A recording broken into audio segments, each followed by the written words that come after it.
नमस्कार, मैं हूं आपके साथ सिमरन राजपाल और वक्त हो चुका है एक नई चर्चा का।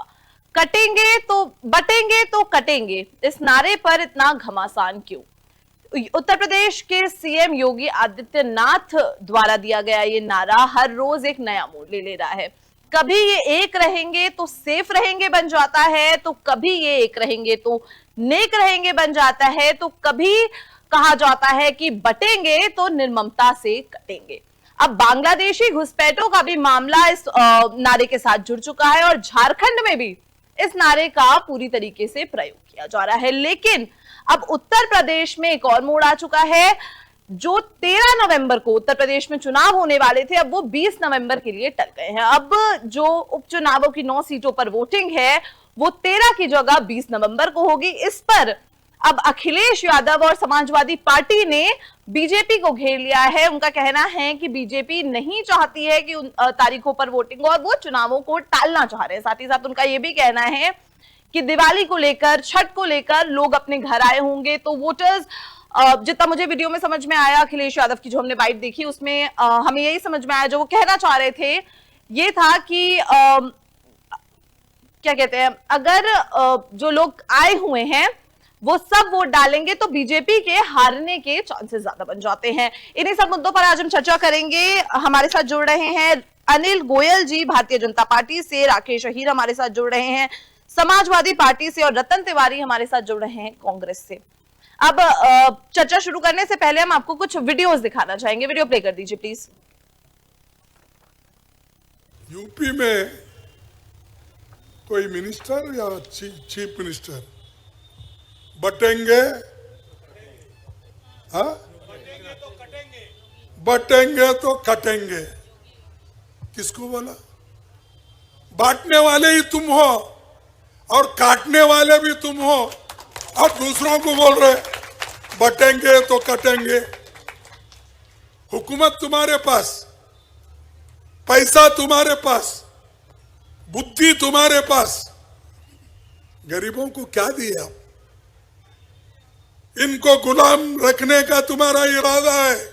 भाजपा को लाइए,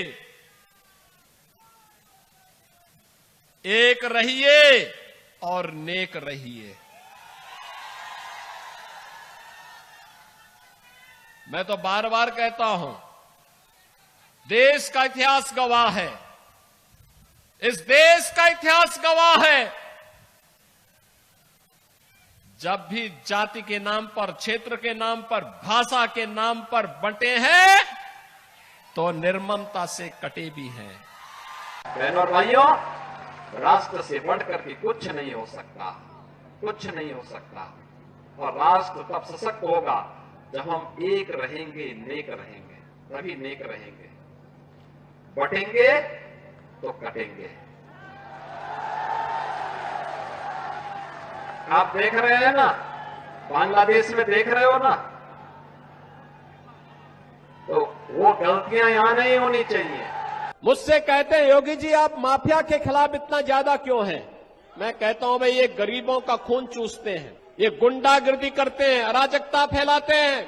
और झारखंड में बालू माफिया, खनन माफिया, भू माफिया, कोल माफिया, लैंड माफिया और अब तो बांग्लादेशी घुसपैठियों को, रोहिंग्या को यहां पे घुसा करके झारखंड मुक्ति मोर्चा की सरकार ने यहां पे लब जिहाद और लैंड जिहाद को भी यहां पर डेमोग्राफी चेंज करने की एक साजिश का हिस्सा बना दिया है। ठीक है अनिल गोयल जी, मेरा पहला सवाल आपसे है, ये जो तारीखें टली हैं इस पर समाजवादी पार्टी आपको घेर रही है। उनका कहना है कि आप जानकर चुनाव टलवा रहे हैं और अखिलेश यादव तो ये भी कहना चाह रहे हैं कि दिवाली और छठ को लेकर लोग यहां पर आए हुए हैं, इसलिए आपको शायद ज्यादा लोग वोट डालेंगे, इस वजह से आपको नुकसान हो सकता है। अनिल जी।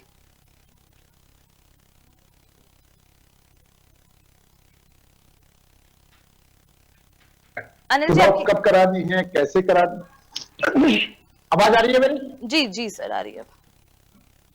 मेरा स्पष्ट कहना है, ये फैसला चुनाव आयोग का है। चुनाव कब करानी है, कैसे करानी है, कौन सी डेट में करानी है, पहले करानी है, बाद में करानी है, इसमें बीजेपी का कोई रोल नहीं। हाँ, वो अलग बात है। सभी राजनीतिक दल अपने सुझाव दे सकते हैं, सभी राजनीतिक दल अपनी बात कह सकते हैं। चुनाव आयोग को उसमें से जो ठीक लगेगा, जैसे ठीक लगे वैसे करेगा। इसमें डेट को आगे बढ़ाना मुझे कहीं से कहीं तक ही गलत दिखाई दी, क्योंकि जो लोग अपना त्योहार मनाने के लिए दाएं बाएं जाते हैं वो आकर के अपना वोट डाल लेंगे, अपना काम करेंगे। इसलिए आप ये जो लोग हैं ये अपनी सोच के अनुसार ही फैसले करते हैं, और जब सोच के अनुसार फैसले करते हैं तो इसी वजह से इनको मात खानी पड़ती है। जो काम चुनाव आयोग का है उसके अंदर भी बीजेपी को लपेट देती है। ये इनकी सबसे बड़ी कमी है। ये नहीं समझते कौन सा काम किसका है, कौन सा काम किसका नहीं है। यानी अगर चुनाव आयोग इनका कहना मान ले तो निष्पक्ष, इनके अनुसार फैसला ना हो तो पक्षपाती। अब जीत गए तो ईवीएम ठीक, हार गए तो ईवीएम में कमी। कुल मिलाकर के इनका जो भी डिसीजन होता है वो अपनी जीत और हार के बाद में ये तय करते हैं कि क्या चीज ठीक करनी है, क्या चीज गलत करनी है। सच्चाइयों से हमेशा दूर रहते हैं, और जो व्यक्ति सच्चाइयों से दूर रहते हैं वो इसी तरह का व्यवहार करते हैं। अभी मैं खड़गे जी को सुन रहा था, खड़गे जी कह रहे गरीबों का, भाई गरीबी हटाएंगे, ये नारा कांग्रेस ने 1970 के दशक में दिया। आज 1970 के दशक के बाद में सन 2014 तक अगर 6 साल अटल जी कार्यकाल निकाल दिया जाए तो ये सत्ता में रहे हैं, हमेशा गरीबी हटाओ का नारा दिया है। चाहे जवाहरलाल नेहरू है, चाहे इंदिरा गांधी है, चाहे राजीव गांधी है, ये गरीबी आज तक नहीं हटी है। तो ये खोखले वायदे, झूठे वायदे करके आज फिर वही गरीबी की बात करें। आपको तो गरीबों की बात करने का हक ही नहीं है। गरीबों ने आपको बार बार सत्ता में दिया, बार बार 55-60 साल आपको सत्ता में का स्वाद चखा है। आप गरीबी आपने हमेशा बढ़ाई है, गरीबी घटाई नहीं है। और जो व्यक्ति गरीबी बढ़ाने की बात करते हैं वो गरीबी पर बात करें, बड़ी अतिशयोक्ति की बात वाली बात है। तो निश्चित तौर पर ये जो लोग हैं ये बिना किसी सोच समझ के कि हमें देश हित किसके अंदर है, प्रदेश का हित किसके अंदर है, जनता का हित किसके अंदर है, ये नहीं सोचते। ये सोचते हैं परिवार का हित किसके अंदर है, माफियाओं का हित किसके अंदर है, जो भ्रष्टाचारी हित किसके अंदर है। ये उन हित को सोच करके फैसला करते हैं। ये सोच के फैसला नहीं करते कि देश की किस करके फायदे में है, कौन सा काम देश की जनता के लिए ठीक है, कौन सा काम प्रदेश की जनता के लिए ठीक है, कौन सा काम देश की जनता के लिए ठीक है। इसका इनसे कोई ताल्लुकात नहीं है। ताल्लुकात सिर्फ ये है कि हम अपने जो भ्रष्टाचारी साथी है उनको कैसे बचाएं, अपने परिवार को कैसे बचाएं, ये इनका सबसे बड़ी सोच है। ठीक है अनिल जी, लेकिन उनका ये भी कहना है, जो मैंने बाइट्स देखी थी, उनका ये भी कहना है कि योगी आदित्यनाथ दिल्ली पहुंचे और 2 घंटे बाद चुनाव आयोग का फैसला आ गया कि अब 13 की जगह 20 को चुनाव होंगे। इस पर क्या कहना है आपका? योगी मैं एक बार स्पष्ट कह रहा हूं, योगी आदित्यनाथ का काम है, वो अपना काम करेंगे। उनको दिल्ली भी जाना है, झारखंड भी जाना है, यूपी भी जाना है। वो हमारे स्टार प्रचारक है, उत्तर प्रदेश से सीएम है, वो किसी भी काम से दिल्ली आ सकते हैं। तो इसका चुनाव आयोग से क्या कंसर्न है? मैंने स्पष्ट कहा कि फैसला चुनाव आयोग का है जी। आप अपनी बात कोई भी कह सकता है जी, ना, कांग्रेस भी अपनी बात कह सकते हैं, समाजवादी पार्टी भी अपनी बात कह सकते हैं, और जो राजनीतिक दल है वो भी अपनी बात कह सकते हैं, बीजेपी भी अपनी बात कह सकती है। तो उसके बाद में ठीक है गलत का फैसला किससे करना? चुनाव आयोग ने। तो ये जो भी बात करें चुनाव आयोग से करें। ये हर बात में बीजेपी को बांट देते हैं कि हर बार में बीजेपी को गाली देने लगते हैं, और इनको ये नहीं पता जितना ये बीजेपी को गाली देते हैं बीजेपी उतना ही मजबूत होती है। जितना ही बीजेपी को गाली देते हैं जनता ये समझते हैं भारतीय जनता पार्टी काम कर रही है, बीजेपी विकास कर रही है, काम कर रही है। अब ये उसके ऊपर इनको विकास सहन नहीं हो रहा, काम सहन नहीं हो रहा, हर चीज गरीब आदमी तक पहुंच जाए। अब कांग्रेस के राज में क्या होता था, 1 रुपया देते थे और राजीव गांधी जी कहते हैं कि 1 रुपया घिसते घिसते 15 पैसे जनता तक पहुंचता है।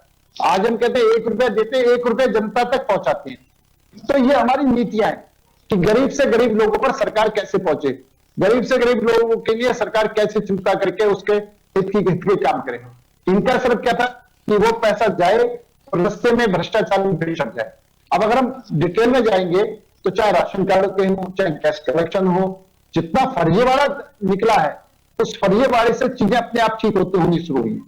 तो इसलिए भारतीय जनता पार्टी जनता के लिए काम कर रही है, और पूरा विश्वास है कि इस चुनाव में जनता उसका फल भी हमें देगी और हम सारी सीटों पर जीत करके विजय अभियान चलाएंगे। ठीक है राकेश अहीर जी, प्रॉब्लम क्या है? अगर 13 की जगह 20 को चुनाव हो रहे हैं उत्तर प्रदेश में, तो प्रॉब्लम कहां पर है? क्योंकि एक हफ्ते से मेरे जितना मानना है उससे कोई बहुत बड़ा फर्क तो नहीं पड़ जाएगा जो वोट्स पड़ेंगे उनमें। और दूसरी चीज की कार्तिक पूर्णिमा देश में कई जगह पर मनाई जा रही है, तो यहाँ पर आपको लगता है ये जो अखिलेश यादव कह रहे हैं कि बीजेपी को लॉस फेस करना पड़ सकता है क्योंकि लोग घर आए हुए हैं, आपको लगता है पॉइंट कहीं पर भी वैलिड है? सिमरन जी मैं आपको बताना चाहता हूं जी कि जो मिडिल क्लास के लोग अगर आए हैं, जैसे अनिल जी कह रहे थे अभी जी कि वो फिर वोट देने आ जाएंगे दोबारा, इनको ये नहीं पता कि कोई अगर दिल्ली, मुंबई या अन्य स्टेट या अन्य प्रांत से अगर वो आया है पर्व मनाने, दिवाली, होली, भाई छठ पूजा और भैया दूज जैसे फंक्शन प्रोग्राम को अगर मनाने आए हैं, तो ये फिर अगर जाएंगे वो नौकरी पे, अपने काम पे, व्यवसाय पे, तो वो दोबारा फिर एक हफ्ते में वो आएंगे वोट डालने। क्या गजब का तर्क इन्होंने गोयल जी ने दिया। पहली चीज इन्होंने ये भी कहा कि चुनाव आयोग को कौन नहीं जाना कि कितना निष्पक्ष से काम कर रहा है। चुनाव आयोग की तारीख आने से पहले ही, जब चुनाव आयोग की जैसे ही तारीख आई, तैसे मैंने देखा ब्रेकिंग न्यूज चलने लगी तमाम टीवी चैनलों पे कि भारतीय जनता पार्टी 20 तारीख को चुनाव कराने के लिए चुनाव आयोग गई थी। चुनाव आयोग तुरंत जो है सत्ता पक्ष के नेता और पार्टी की बात मान ले रही है। विपक्ष लगातार चिल्ला रहा है कि ईवीएम में घोटाला हो रहा है, ईवीएम में घोटाला हो रहा है, बैलेट पेपर से कराई जाए, बैलेट पेपर से कराई जाए, तब नहीं सुन रहा है चुनाव आयोग। और कितने निष्पक्ष इनकी जांच एजेंसियां हैं, ये पूरे देश की लेकिन सर जनता पहले भी तो तमाम त्योहारों को लेकर चुनाव की डेट चेंज हुई है ना, चाहे वो 12 वफात को लेकर भी पहले चुनाव की डेट बदली गई है, तो कार्तिक पूर्णिमा पर और इस बार इतना बखेड़ा क्यों खड़ा हो रहा है फिर? मैं कह रहा हूं सिमरन जी कि अगर जब चुनाव आयोग डेट निर्धारित किया था, क्या उसको फेस्टिवल नहीं पता था कि त्योहार है? तो क्यों ये गए जो है, क्या फेस्टिवल माना जा रहा है कि देश के सबसे लोकतांत्रिक पर्व होता है मतदान जी, उससे बड़ा महापर्व कोई नहीं है। जब जनता ये तैयार है कि नहीं मुझे वोट डालने में कोई तकलीफ नहीं है, तो फिर भारतीय जनता पार्टी को चुनाव आयोग जाके एक हफ्ता चुनाव टालने की क्या ऐसी जरूरत पड़ गई? इसलिए जरूरत पड़ गई कि ये सत्ता में बैठे हैं, उनके पास तमाम हैंड है, जानकारियां हैं कि जमीनी रिपोर्ट आ रहे हैं कि ये चुनाव हार रहे हैं, इनकी बौखलाहट है, चुनाव को टालना इनकी बौखलाहट है कि ये बता रहा है कि ये चुनाव हार रहे हैं और बहुत बुरी तरह से हारेंगे। मैं आपके चैनल के माध्यम से बड़ी जिम्मेदारी से कह रहा हूँ। अच्छा, ये मिल्कीपुर पहले चुनाव नहीं करा रहे हैं, इनको मिल्कीपुर से इतनी डर क्यों लग रही है भाई?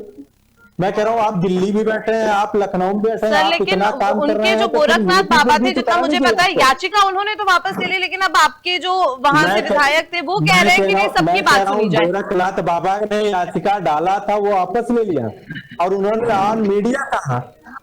फिर भी मैं कह रहा हूँ चुनाव आयोग क्यों जो है नहीं करा रहा, जब डेट क्योंकि अब आपके नेता कह रहे हैं, आपके अब नेता कह रहे हैं अवधेश प्रसाद की अब सभी पक्षों की बात सुनी जाए, सभी पार्टियों की बात सुनी जाए। उन्होंने याचिका वापस ले ली। अब आपको हम क्लियर कर दें ये बात, अब आपके नेता की वजह से वहां पे दिक्कत आ रही है, जो भी है। हमारे नेता ने याचिका दायर ही नहीं किया था पहले। वो कह रहे हैं कि सभी पक्षों की बात सुनी जाए। उनका कहना है कि नेता ने कोई याचिका नहीं दायर किया था, ये जो है वो एक मिथ्या है। और अनिल गोयल जी डरे हुए हैं क्योंकि प्रभु राम जी का 2024 में जो आशीर्वाद मिल गया, एक मुंह पे तमाचा लग गया। ये जान गए कि नफरत इतना फैला रहे थे और नफरत में प्रभु श्री राम जो है पीडीए के साथ हो गए, इनको बहुत बुरी तरह से हराए। उत्तर प्रदेश में नहीं, पूरे बद्रीनाथ, चित्रकूट, जितने भी धार्मिक स्थल है वहां भारतीय जनता पार्टी इतनी बुरी तरह से मुंह गिरी है कि इनको समझ नहीं आ रहा कि नफरत अब क्या फैलाया जाए। अब ये बटेंगे तो कटेंगे। एक नया सिबुका इसलिए छोड़ दिया कि कोई शिक्षा पे बात ना करे, कोई महंगाई पे बात ना करे, कोई बेरोजगारी पे बात ना करे, कोई बढ़ते अपराध और कानून पे बात ना करे। ठीक है रतन तिवारी जी, आप लोगों ने भी याचिका डाली थी डेट बदलवाने की, जो इलेक्शन कमीशन की प्रेस रिलीज में है, ठीक है? तो आपके समर्थक जो हैं, आपके साथ जिनके साथ आप गठबंधन में चुनाव लड़ रहे हैं, समाजवादी पार्टी, वो इसका इतना विरोध क्यों कर रहे हैं? क्योंकि उस प्रेस रिलीज में आपका भी नाम है। देखिए, वो पार्टी का अपना एक निर्णय था। वहाँ की कुछ कमियां थी, वहाँ की कुछ खामियां थी। पार्टी ने अपना वहाँ पे याचिका में या पत्र व्यवहार किया था, लेकिन हम इंडिया अलायंस के लोग साथ में हैं और मिलकर चुनाव लड़ रहे हैं। सर वही मैं उत्तर प्रदेश पूछ रही हूँ ना में कि भारतीय जनता पार्टी, ठीक है, वही मैं पूछ रही हूँ ना सर जी, कि जी, याचिका तो आपने भी डाली है ना? नहीं, मैंने तो बताया ना कि वहाँ पे कुछ खामियां थी, कुछ ऐसा लग रहा था कि थोड़ा डेट आगे बढ़ाना चाहिए, इसके लिए याचिका डाली गई थी। लेकिन कोई दिक्कत नहीं, हम हर चीज के लिए तैयार हैं, चाहे वो वायनाड का चुनाव हो, चाहे उत्तर प्रदेश का बाई इलेक्शन हो। हर लेवल पे कांग्रेस पार्टी के कार्यकर्ता तैयार हैं। महाराष्ट्र में और झारखंड में हम लगे हुए हैं और मजबूती से काम कर रहे हैं। अभी हमारे मित्र भारतीय जनता पार्टी के प्रवक्ता कह रहे थे कि कांग्रेस पार्टी परिवारवाद को बचाने का काम कर रही है, ये भ्रष्टाचार वाली पार्टी है। मैं इनसे कहता हूं कि इनके ही प्रधानमंत्री है ना नरेंद्र मोदी, जो भोपाल से कह रहे थे 70,000 करोड़ का एनसीपी का महाघोटाला जो बता रहे थे, लेकिन वो अजीत पवार को अपने पार्टी में ले लेते हैं, प्रफुल्ल पटेल को अपने पार्टी में ले लेते हैं, भावना गौली को ले लेते हैं, नारायण राणे को ले लेते हैं। तमाम भ्रष्टाचारियों को अपने पार्टी में लेके क्लीन चिट देने का काम करते हैं और परिवारवाद पे ये आरोप लगा रहे हैं।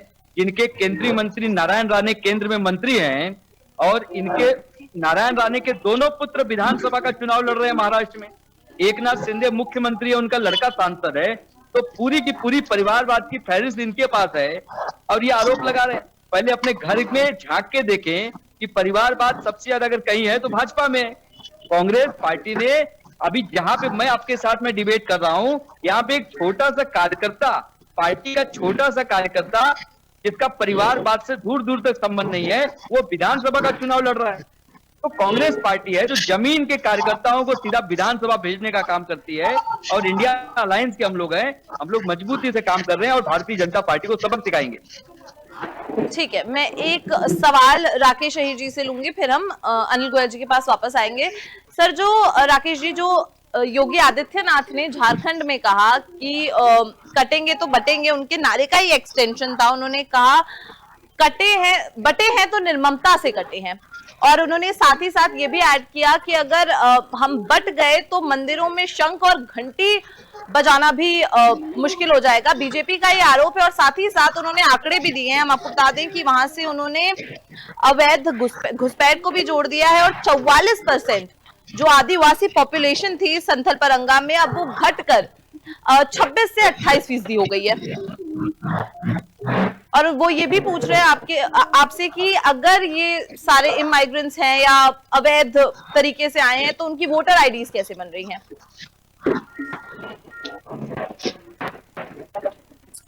मैं जवाब दूं? जी राकेश जी। दरअसल योगी आदित्यनाथ जी ने 7 साल उत्तर प्रदेश में सरकार उनकी चल रही है, उन्होंने एक काम नहीं किया। मैं कह रहा हूं कि जो कटेंगे बटेंगे नारा जो इन्होंने दिया है, ये 3,000 जातियों में कौन बांटा? 25,000 उपजातियों में कौन बांटा? पानी के मटके छूने में कौन बांटा? घोड़ी पे चढ़ने पे कौन बांटा? मूंछ राखने पे कौन बांटा? मैं कह रहा हूं 27,000 स्कूलें बंद कर दिया, उसमें कौन बांट रहा है? 81,000 टीचर जो है शिक्षक नौकरी पे तलवार लटक रही, उसको कौन बांट रहा है? ये सिर्फ एक बयान है जिससे, बताइए, मुझे ये कल्पना कर रहा हूं मैं कि बताइए, विद्यालय बंद करके, स्कूल बंद करके आप भारत को विश्वगुरु बनाना चाहते हैं? आप सिर्फ नफरत फैलाना चाह रहे हैं और गरीब, वंचित, असहाय और किसान के बेटे को शिक्षा न मिले, आप उसका प्लान कर रहे हैं।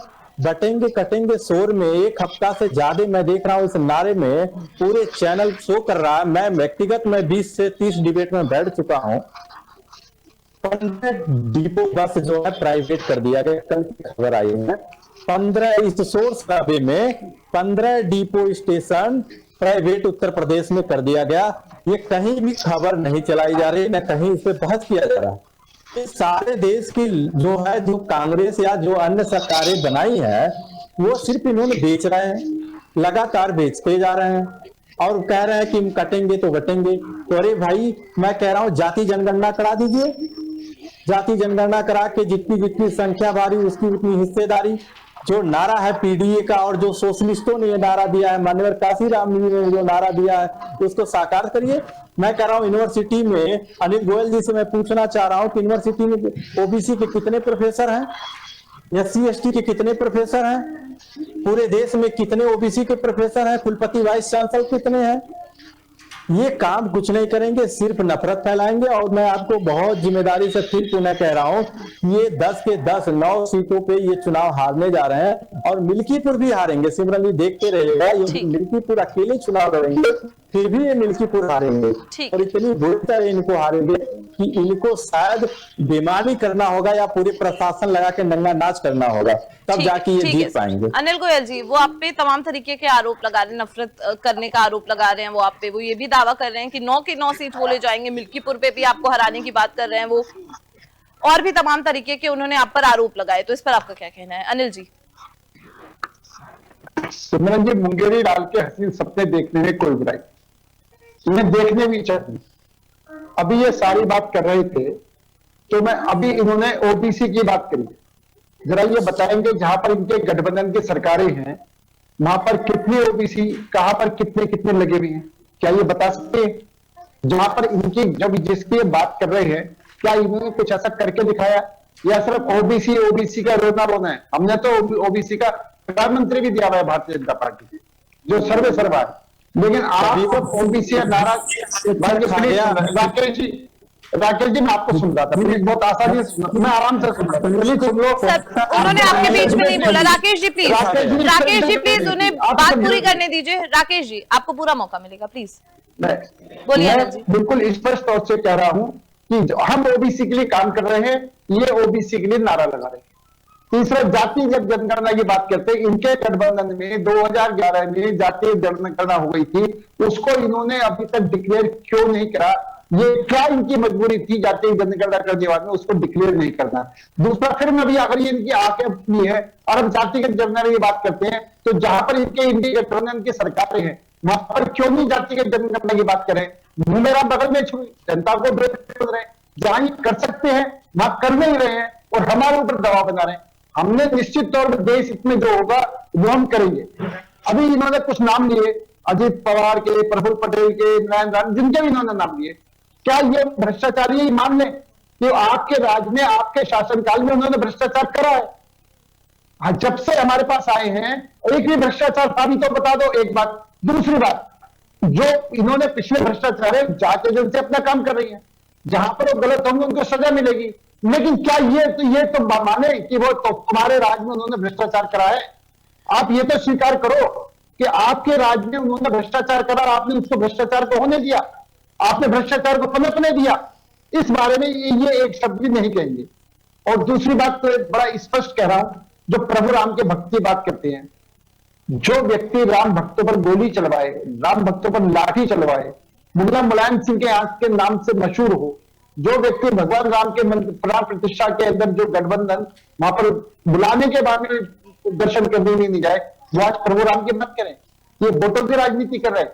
आप गठबंधन बनाते हो पीडीए, पिछड़ा, दलित, अल्पसंख्यक, बाकी सबको आप छोड़कर चलते हो और आज भगवान श्री राम की बात करते हो। भगवान श्री राम के अस्तित्व को नकारने वाले, भगवान श्री राम की तो काल्पनिक बताने वाले, भगवान श्री राम के राम सेतु को गलत बताने वाले आज भगवान राम की बात करें, क्योंकि ये वोटों की राजनीति है। दूसरा, ईवीएम की बात करे थे, ईवीएम कौन लाया? ईवीएम कांग्रेस लाई। ईवीएम गलत था तो क्यों लाया गया? और जब ये जीत जाते हैं तो ईवीएम पर चर्चा नहीं करते। अभी उत्तर प्रदेश के अंदर इनके कुछ सांसद जीत गए, तब तो इन्होंने ये नहीं कि ईवीएम गड़बड़ी हो इसलिए हम जीत गए। आप जीत रहे हो तो ईवीएम ठीक है, आप हार रहे हो तो ईवीएम खराब है।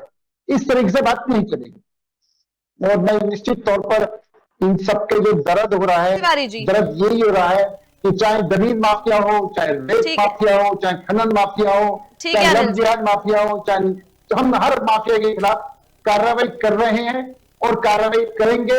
यही इनके सबसे बड़ा पेट के अंदर दर्द है। ठीक है, इसलिए मेरा बड़ा स्पष्ट एक सेकंड हो रहा है, ये इंडी गठबंधन की बात करते हैं बार बार। इनका इंडी गठबंधन एक साथ कहां है? आप अगर इनका इंडी गठबंधन होता तो कांग्रेस को एक भी सीट उन्होंने नहीं दी, 9 के 9 सीटों पर ये लड़ रहे हैं। ये इंडी गठबंधन कहते हैं। कांग्रेस ने मध्य प्रदेश में इनको सीटें नहीं दी, कांग्रेस ने महाराष्ट्र में सीटें देने के लिए तैयार नहीं है। आम आदमी पार्टी में दिल्ली में सीट देने के लिए तैयार नहीं है। तो ये आपस में गठबंधन सिर्फ और सिर्फ सत्ता पाने के लिए, जनता को बेवकूफ बनाने के लिए। इनके पास ना नियति है, ना नियत है, ना इनके पास कोई काम करने का तरीका है जिससे कि कोई देश को अपनी कोई चीज सामने रख पाए। तो इस तरीके से ये निश्चित तौर पर देश को बर्बाद करने में लगे हुए हैं, देश को खतरा करने में लगे हुए हैं और पूरी तरीके से माफियागिरी को चमकाने के लिए, परिवारवाद के भ्रष्टाचार को बचाने में ये लगे हुए। ठीक है, अब मैं अगला सवाल लेना चाहूंगी रतन जी से। शायद हमारा करेक्शन अभी नहीं जुड़ पा रहा है, तो तब तक मैं राकेश अहीर जी से एक सवाल लेना चाहूंगी। सर, अगर बीजेपी ने ये पोस्टर वॉर चालू किया, अगर ये बटेंगे तो कटेंगे का नारा बीजेपी ने चालू किया, तो आपने भी उस पर एकदम पोस्टर वॉर लगा दिया, एक के बाद एक आपने 5 पोस्टर्स लगा दिए। अगर आपको इतना ही बेफिजूल लगता है ये नारा, तो आप इग्नोर करिए, आगे बढ़िए। इतने तवज्जो देने का मेरे हिसाब से तो फिर कोई मतलब नहीं है कि अगर आप सच में इस नारे को सिमरन जी, समाजवादी पार्टी इस नारा को और नफरती नारा को कब का इग्नोर कर दिया। ये जो पोस्टर हमारे लग रहे हैं या हमारे कार्यकर्ता या जो भी नेतागण लगा रहे हैं, वो जोड़ने का एक संदेश दे रहे हैं। उसमें न काटना, न पीटना, न मारना, न ऐसा कोई भी वर्ड नहीं है जिससे ये लगे जनता में मैसेज जाए कि ये हमेशा काट मार की लड़ाई कर रहे हैं। जैसे अनिल जी ने कहा कि संजय निषाद बड़े बड़े नेशनल चैनल पे रो रहे थे, आपको याद नहीं, मजगवा और कटहरी तैयारी कर लिए थे और यहाँ तक कि टिकट देने के नाम पे पैसा भी ले लिए थे, और आपने उनको क्या दिया? दिल्ली बुला के, लखनऊ आए, लखनऊ बुलाते थे, दिल्ली वाले दिल्ली बुलाते थे, चक्कर लगाते लगाते हमारे और इंडिया गठबंधन में तो सामंजस्य है और सामंजस्य बैठा के जो है निर्णय लिया गया। आपकी तरह नहीं कि आप अपने गठबंधन को कितने सीट दिए, आप सिर्फ अकेले कर रहे हैं। संजय निषाद लगातार बेचारे रोए नहीं, मीडिया में बाकी सब कुछ कर दिए। कटहरी और मजगवा मांगते मांगते थक गए, आप वहां नाकाम, उनको मजबूरी फायदा उठा रहे हैं, उनके साथ अन्याय किए और आपने कहा कि जो पिछड़ा प्रधानमंत्री बना दिया।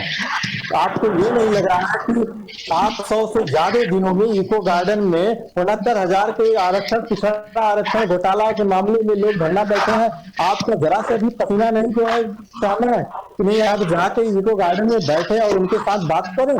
आपके मुख्यमंत्री वैसी लखनऊ राजधानी में रहते हैं, मिलने तक तो टाइम नहीं मिल रहा है और आप पिछड़ा की बात कर रहे हैं। यही पिछड़ा की बात कर रहे हैं कि पीएमओ में एक भी पिछड़ा ओबीसी के सेक्रेटरी और जनरल सेक्रेटरी नहीं है। आप उसी पिछड़ा की बात कर रहे हैं और उसी दलित राष्ट्रपति की बात कर रहे हैं, ढिंढोरा पीट रहे हैं, जिनको ना सदन का उद्घाटन करने में बुलाया गया, ना ही राम मंदिर के उद्घाटन में बुलाया गया। राकेश आप उसी पिछड़ा की बात कर रहे हैं। राकेश जी,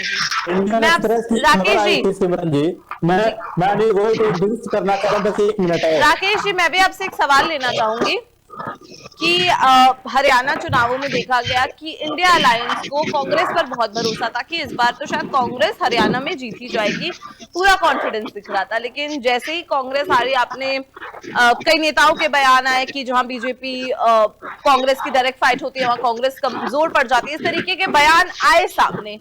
तो लेकिन अगर बाकी जगहों पर आप बात करें, कई जगह जैसे उत्तर प्रदेश में आप चुनाव जीते, लोकसभा में मेजोरिटी आप लेकर आए, तो ये क्या है आप लोग का सिलेक्टिव? क्योंकि कांग्रेस आपके साथी हैं, उनके प्रवक्ता हमसे नहीं जुड़ पा रहे किसी कारणवश, तो इसलिए मैं आपसे ये सवाल ले रही हूँ कि जैसे आप लोकसभा में जीते तो ईवीएम में कोई दिक्कत नहीं था, लेकिन हरियाणा में अगर आपके साथी हारे तो ईवीएम कैसे गड़बड़ हो गया? सिमरन जी, मैं बड़े शिद्दत से आपको बताना चाहता हूं, शायद आप सदन में माननीय अखिलेश यादव जी का वो भाषण नहीं सुना। ठीक है। जिन्होंने पहले दिन के पहले वक्तव्य में कहा था कि अगर मैं 80 के 80 अगर मैं ईवीएम पे जीत के भी आता तब भी मुझे ईवीएम पे भरोसा नहीं है और मैं ईवीएम के पक्ष में नहीं हूं। शायद ये वाला वक्तव्य आप सदन में माननीय अखिलेश यादव जी का नहीं सुनी है। अगर सुनी होती तो ये सवाल ही न होता। ठीक सर, मैं हमारा ईवीएम में कल भी विश्वास नहीं था, हमारा ईवीएम में आज भी नहीं है। चाहे हम उत्तर प्रदेश का 80 पे 80 सीट जीत जाए, फिर भी हमारे ईवीएम में भरोसा नहीं है। ठीक है, तो आपने क्या चुनाव आयोग से इस बारे में, आपने चुनाव आयोग में कोई याचिका डाली, आपने चुनाव आयोग से इस बारे में कुछ बात की? हमारी पार्टी के राष्ट्रीय महाप्रमुख सचिव आदरणीय प्रोफेसर राम गोपाल जी कई बार चिट्ठी लिख के चुनाव आयोग को कहे हैं और चुनाव आयोग के जितनी बार विपक्ष के दल पे बैठने का मौका मिला है तब तक चुनाव आयोग से कहे हैं कि ईवीएम से न चुनाव करा के बैलेट पेपर से चुनाव कराया जाए, जिससे पारदर्शिता हो। जब जापान जैसा देश जो है ईवीएम बैन कर दिया है, जो टेक्नोलॉजी में हमसे कई गुना आगे है, फिर भी जब वहां ईवीएम से नहीं हो रहा, वहां के लोग कह रहे हैं कि ईवीएम से लोकतंत्र सुरक्षित नहीं है, तो भारत ईवीएम को क्यों नहीं बैलेट पेपर पे करना चाहता? ठीक है अनिल गोयल जी, ईवीएम हैक नहीं होते? ठीक है राकेश जी। अनिल गोयल जी, मेरा सवाल आपसे है, वो कह रहे हैं कि अखिलेश यादव का कहना है कि अगर हम 80 के 80 सीटें भी जीत जाते और ईवीएम से चुनाव हुआ होता तो हम नहीं मानते। तो उनका कहना है कि उनको ईवीएम पर ही भरोसा नहीं है, चाहे हम जीते चाहे हम हारे। ये समाजवादी पार्टी का स्टैंड है। सिमरन जी, कहने करने में अंतर है। अगर नहीं मानते तो जो जीते उनको रिजाइन करके आ जाए मैदान में, कि हम इस रिजल्ट को मानते नहीं, हम इस जीत को मानते नहीं है।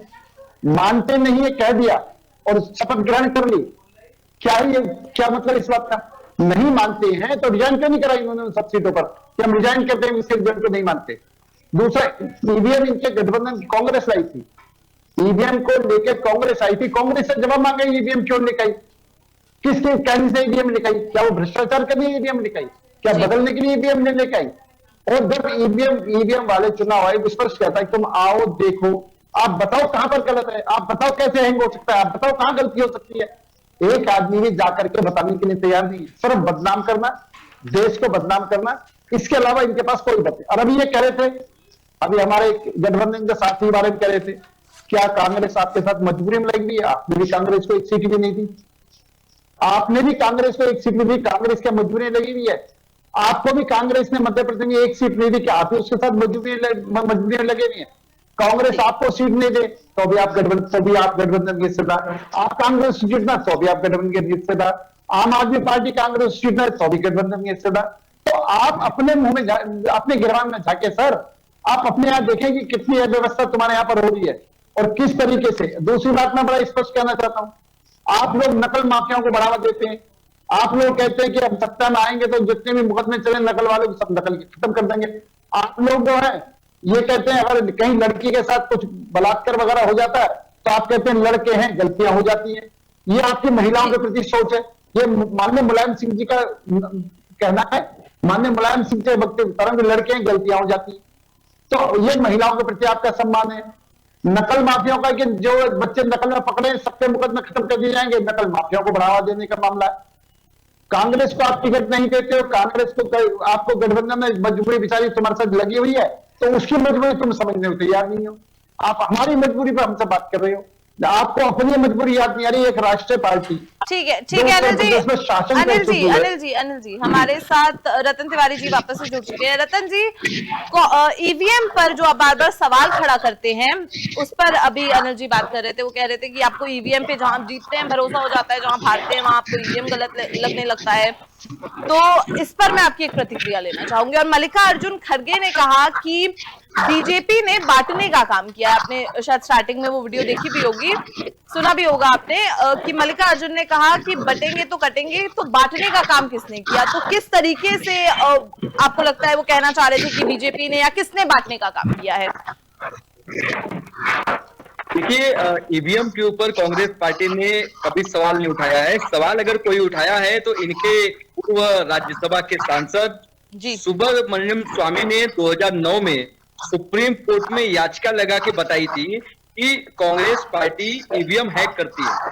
तो सवाल ये भाजपा के लोग लगाते हैं और आरोप भी यही लोग लगाते हैं और सवाल हमसे पूछते हैं।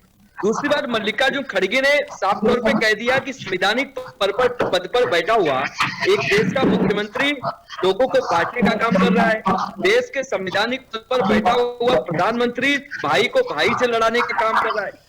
तो राहुल गांधी जी भारत छोड़ो यात्रा के माध्यम से इस देश में नफरत की बाजार में मोहब्बत की दुकान खोलने निकले थे। उन्होंने लोगों को जोड़ने का काम किया और हम कांग्रेस पार्टी के लोग बार कहते हैं कि कांग्रेस पार्टी ही एक ऐसी पार्टी है जिसकी कोई जाति नहीं है, जिसका कोई धर्म नहीं है, वो सबको लेके चलने वाली पार्टी है, सबको जोड़ के रखने वाली पार्टी है। और पूरे देश की जनता इस समय आशा भरी निगाहों से कांग्रेस पार्टी की तरफ देख रही है। उसका नतीजा यही है कि 303 सीट वाली भाजपा 240 सीट पे लाके रुक गई और ये प्रधानमंत्री बैसाखी के सहारे चल रहे हैं। कोई दिक्कत नहीं है।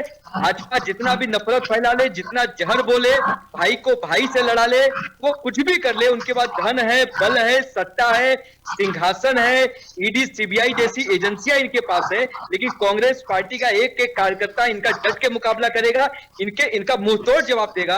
और कांग्रेस पार्टी को मजबूती से सपोर्ट करके महाराष्ट्र में भी, झारखंड में भी, उत्तर प्रदेश में भी इनको नष्ट नाबूद करने का काम करेगा। ठीक है। राकेश अहीर जी, जो अनिल गोयल जी ने कहा, उन्होंने कहा कि अगर आप ईवीएम से सैटिस्फाइड नहीं थे तो, और अगर आप अपनी बात पर टिके हुए हैं, तो आपको जो आप लोकसभा में सीटें दी गई हैं, आप मतलब जो आपने जीती हैं, उनसे आपको रिजाइन कर देना चाहिए था। इस पर क्या कहना है? और एक आखिरी कमेंट के साथ अपनी पूरी बात खत्म करिए। दरअसल अनिल गोयल जी को जब रिजाइन कर देंगे तब भी इनको पेट में दर्द होगा कि ये तो देश के नहीं है, ये वो है, ये गद्दार है। इनके सबसे बड़ी समस्या ये है ना कि ये डाइवर्ट करते हैं मुद्दे को। ये सोचते हैं कि अच्छी चीजें देश में न आए और देश के लोग न जाने। जैसे इन्होंने अभी रेप का जिक्र किया, मैं कह रहा हूँ, इनसे पूछना चाह रहा हूँ कि चिन्मयानंद किसके पार्टी में थे? कौन वो वीडियो नहीं देखा था? कुलदीप सेंगर को कौन नहीं देख रहा था कि पूरा उसका परिवार उस महिला का न्याय दिलाने के चक्कर में पूरा परिवार खत्म हो गया। अभी बीएचयू की जो छात्रा IIT की जो छात्रा थी, उसके साथ आपके बीजेपी के IT सेल के जो तीनों लड़कों जो उनके साथ रेप किए, कौन नहीं जा रहा? और मैं अनिल गोयल जी को स्पष्ट बताना चाह रहा हूँ कि आप NCRB को डाटा एक बार सुने, आप देखिए, उत्तर प्रदेश में 10 रेप 10 हत्याएं प्रतिदिन हो रही है। NCRB का आंकड़ा बता रहा है। और आप बता रहे हैं कि जो है हम वो है, ये है। आप अपनी छवि को सोच के बता रहे हैं कि मैं महिला के साथ खड़ा हूँ, मैं नारी शक्ति के उजली है। ये कह रहे थे कि एलन मस्क पता है आपको कौन है? ट्विटर का एक्स का जो मालिक है, उन्होंने एक वीडियो डाल के कहा कि ATM क्यों हैक नहीं की जा सकती है। और ऐसे में तमाम दावे लोगों ने किया। प्रोफेसर रतन लाल ने भी कहा चुनाव आयोग जब चुनौती दे रहे हैं तमाम लोग, तो क्यों एक्सेप्ट नहीं चुनाव आयोग कर रहा है? पहली चीज। दूसरी चीज कि आपके लोग जितने भी नकारात्मक चीजें फैलाने थी वो फैला चुके हैं, और जनता इस बार आपको सबक सिखाएगी और आने वाले चुनाव में भी सबक सिखाएगी। ठीक है, अनिल गोयल जी, उदाहरण उत्तर प्रदेश के 24 के चुनाव में आप लोगों ने देखा। अनिल जी, एक आखिरी कमेंट। इमरान जी, मैं तो एक बात कहना चाहता हूँ, वो पार्टी 400 से 40 पर आ गई जी। वो पार्टी आज मानो 90 पे आ गई है। वो क्या घमंड उसके अंदर है? ये तो लोकतंत्र है। जनता जिसको चाहेगी वो सत्ता में आएगा, जिसको चाहेगी वो जीतेगा, जिसको चाहेगी वो हारेगा। हम लोकतंत्र पर विश्वास करते हैं। अगर हमारी सीट कम हुई है तो उस पर विश्वास कर रहे हैं। लेकिन तुम जो है 400 से 450 से 40 पे आ गए, तो आपको उसकी आपको दिक्कत नहीं है। बीजेपी 300 कुछ से 200 कुछ पा गई, वो आपको दिक्कत है। ठीक है। पहली बात। दूसरी बात ये है कि महिलाओं की जो बात कह रहे हैं, अभी चुनाव में महाराष्ट्र में महिलाओं को बाल कहने वाले इनके गठबंधन के लोग हैं, महिलाओं को बकरी कहने वाले इनके गठबंधन के लोग हैं। ये करंट, बिल्कुल मैं करंट बात कह रहा हूं। और अभी इन्होंने 10 नाम गिनवा दिए। जो इनके राष्ट्रीय नेता है मुलायम सिंह यादव जी, जिनको उन्होंने ये बात स्पष्ट कही है, उसके बारे में एक शब्द नहीं बोले। सिर्फ अपनी गलती ना बताते दूसरे की गलती को बताने की आदत पड़ चुकी है। माननीय मुलायम सिंह यादव जी ने ये कहा है, माननीय मुलायम सिंह यादव जी ने ये कहा, उसके बारे में तो माननीय मुलायम सिंह का ये गलती हो जाती है, गलती लड़कियों से गलती हो जाती है, ये उन्होंने कहा नहीं कहा। ठीक है, आप सबको बहुत बहुत शुक्रिया हमारे साथ जुड़ने के लिए। फिलहाल वक्त इतने की ही इजाजत देता है।